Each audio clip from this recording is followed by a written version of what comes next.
خان بابا یو ملګري پوښتنه کړې ده چې تاسو د لوی افغانستان په باره کې خپله رایه راښکاره کړئ.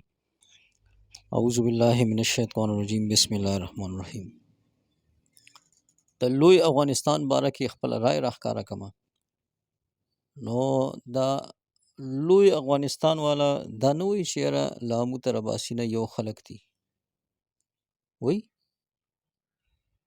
او دی دا نه وایي چې یاره لامو تر اباسینه یو خاوره ده،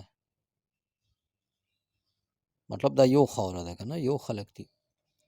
نو مونږ خو هم دا وایو چې یاره لامو تر اباسینه یو خلک دي، یو خاوره ده. لامو تر اباسینه چې دی نو د دې د تړون دپاره خبره کوو، دغه کوو.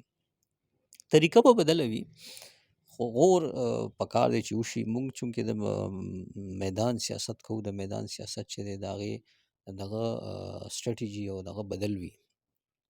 اوس ګورئ دلته به خلک وایي چې یاره پټان پټان پټان که نه، نو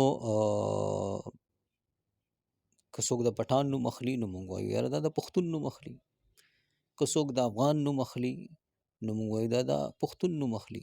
مونږ نیغ په نیغه د پښتون نوم اخلو. خو طریقه کار چې دی نو د دې کې به لږ فرق وي. دغه به مونږ به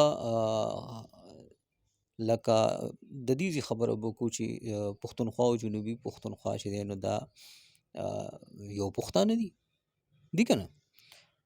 مونږ به دا ونه وایو چې یاره دا د یو صوبه وي. جنوبي پښتونخوا دی که ځان ته صوبه وي او که دا ځان ته صوبه وي دا بېله خبره ده. خو دی خو یو که نه، خاوره خو د پښتنو ده که نه، دی خو د پښتون قوم برخه که نه. پکار دی چې پښتانه چې دی نو په دې کې پردي نه وي. ګورئ د وخت د سره اوس پکار دی چې لږ د غور او فکر د دې نه کار واخیستلی شي. مونږ وخت د سره چې دی یو خبره کوو چې لامو تر اباسینه دا خاوره، دا خلک دا یو دي. د دې د تړون خبره کوو، د دې خاورې د تړون خبره کوو. نو عقل دی الله تعالی مونږ ته راکړي او دا ملګري دي الله تعالی په دې پوهه کړي چې یاره د میدان د سیاست څه طریقه وي، څه دغه وي، هغې ته به ګورې، د هغې په مطابق به چې دی نو ګام پورته کړې.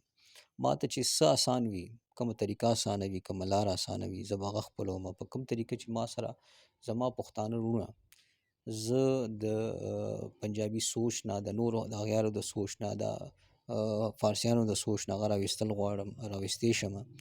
او کومه طریقه چې ما ته اسانه وي زه به هغه طریقه کوم.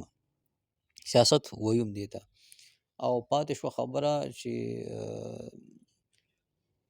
ته یو نوم اخلي، بل نوم اخلي، زه بل نوم اخلم، خو دې د یو کس نوم. که ته ورته افغان وایې پښتون ته افغان وایې، که ته ورته پټان وایې پښتون ته پټان وایې، دی پښتون. نو بیا به زه ووایم چې یو غږ به شو، اساني به را پیدا شي چې لامو تر اباسینه دا خاوره د پښتون قوم برخه ده او د دې په هر څه باندې اولنی حق د پښتون دی. الله مو دې د پښتون قوم او پښتنې خاورې تړون نصیب کړي. آمین. اللهم خان لنا.